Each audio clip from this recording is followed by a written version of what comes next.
Hello, Kasadja!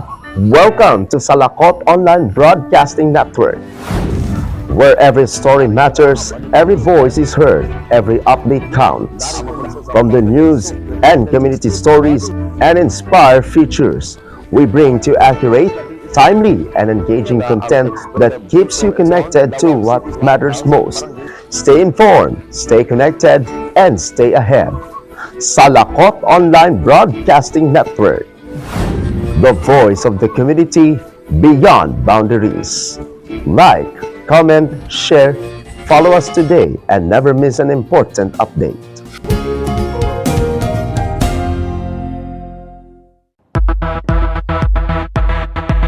The Nara Flitches confiscated, driver arrested.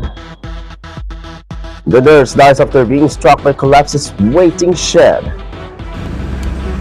Backhoe operator found dead after being buried in soil. And regional body endorses 184 billion peso infra-budget Northern Mindanao projects.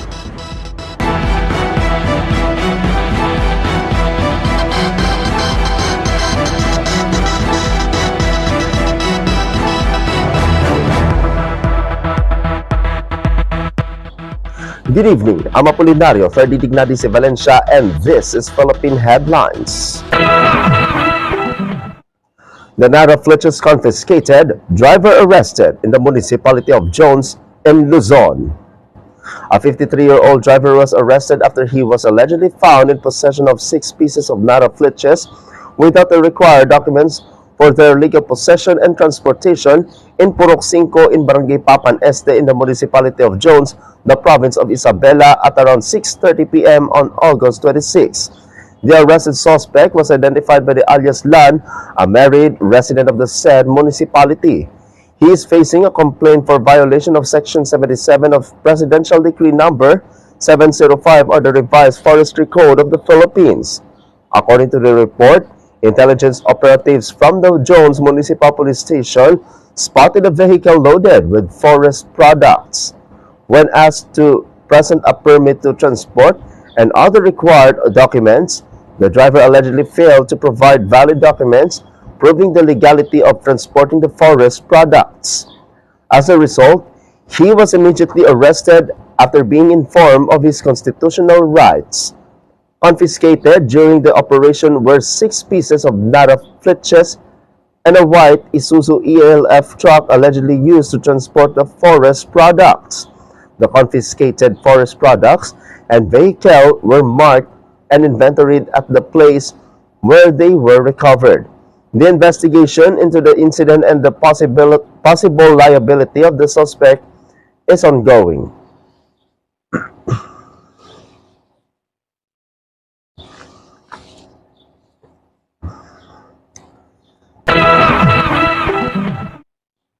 The nurse dies after being struck by collapses waiting shed in the city of Catbalogan in Visayas. A nurse tragically died after being struck by a collapsed concrete waiting shed in Sierra Island in Barangay Canhawan, Gote in the city of Catbalogan, the province of Samar yesterday. The 35-year-old victim, Kelvin Castro, was a Department of Health nurse assigned to the Catbalogan City Health Office and was residing in Barangay Canlapuas in the city of Catbalogan. According to information, the victim was conducting a measles rubella supplemental immunization activity in the area together with his fellow nurse, Jeffrey Cañete. While they were waiting for the motorboat that would take them back to Catbalogan, Kelvin sat in a waiting shed when the structure suddenly collapsed, trapping and striking him. The victim sustained severe injuries, particularly to his head. His fellow nurse attempted to rescue him, and he was immediately brought to Samar Provincial Hospital. However, he was declared dead on arrival. The authorities are now investigating the incident.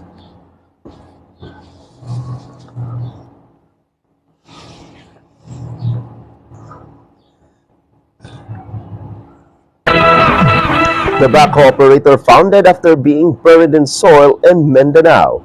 A backhoe operator was found dead after being buried under soil at around 1:40 p.m. on August 27 at Atilyon Quarry in Sitio Malayba, Upper Natumulan in Taguluan, Misamis Oriental.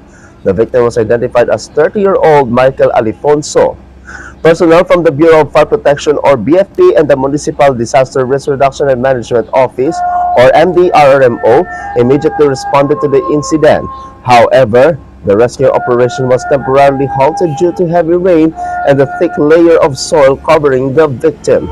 The victim was finally retrieved at around 6 p.m.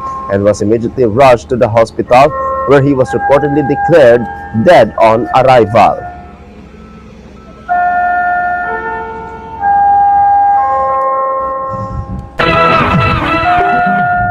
In the other news, the 17-year-old student in Nueva Vizcaya invents drone for disaster response.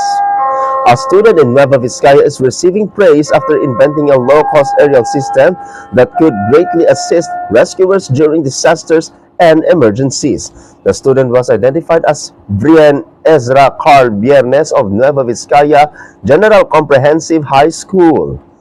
His invention is called Raven, or Robot for Aerial Vigilance in Emergency Navigation.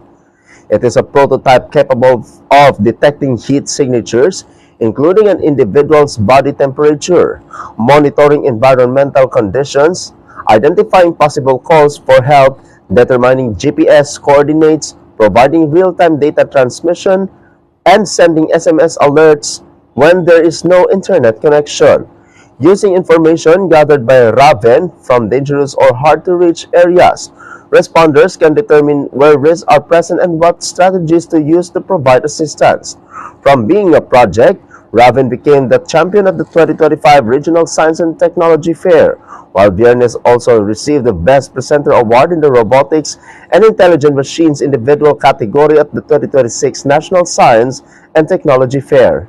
Raven was developed following an incident in Casibo, Nueva Vizcaya, where several people became trapped in a pit and were suspected to have died due to methane gas exposure.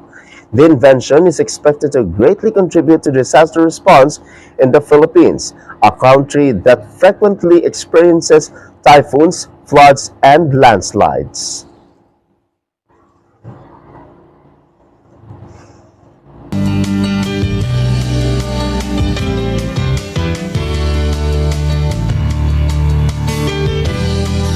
And our business update, regional body endorses 184 billion peso infra budget Northern Mindanao projects.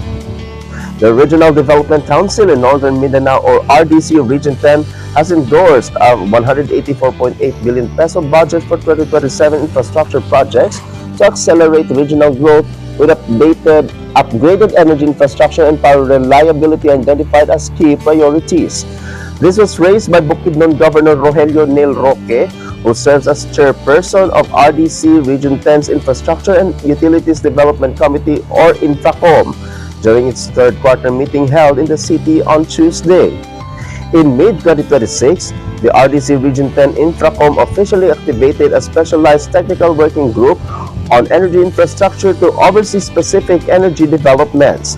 The primary power infrastructure projects and policy focus areas under their scope include the Agus Pulangi Hydropower Plant Complex, rehabilitation, Mindanao Grid Power Reliability Support, projects dedicated to mapping out the Mindanao power supply demand outlook, and upgrading regional grid interconnections to handle rapid industrial growth. Another priority was overseeing local infrastructure projects funded through Northern Mindanao's share of Energy Regulation Number 1-94 funds, which are financial benefits directly given to communities that host power generation facilities. Governor Roque also raised matters of airport internalization, road safety, transport infrastructure, and regional mobility. The budget endorsement covers various infrastructure projects aimed at accelerating development across Northern Mindanao.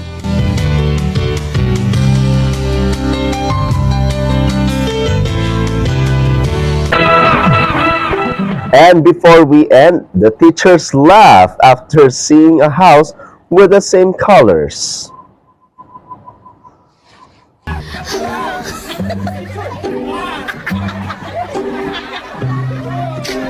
Who adjusted to home, the house or the uniform? The teachers laughed when they spotted a house that had the same colors as their uniforms while they were holding a parade. They could not believe that the color combination of their uniforms, blue and pink as well as their maroon hats, also matched the colors of the house and its roof. Many people were amused and commented that perhaps the same person who painted the house was also the one who made their uniforms. Maybe it's just a coincidence, right?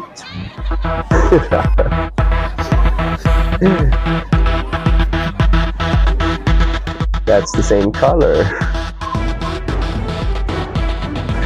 And that is Philippine Headlines this Friday, August 28, 2026. I'm Apolinario, 30 Dignidad in Valencia, and this is Salakot Online Broadcasting Network. Good night, Philippines. I'm being kasadya.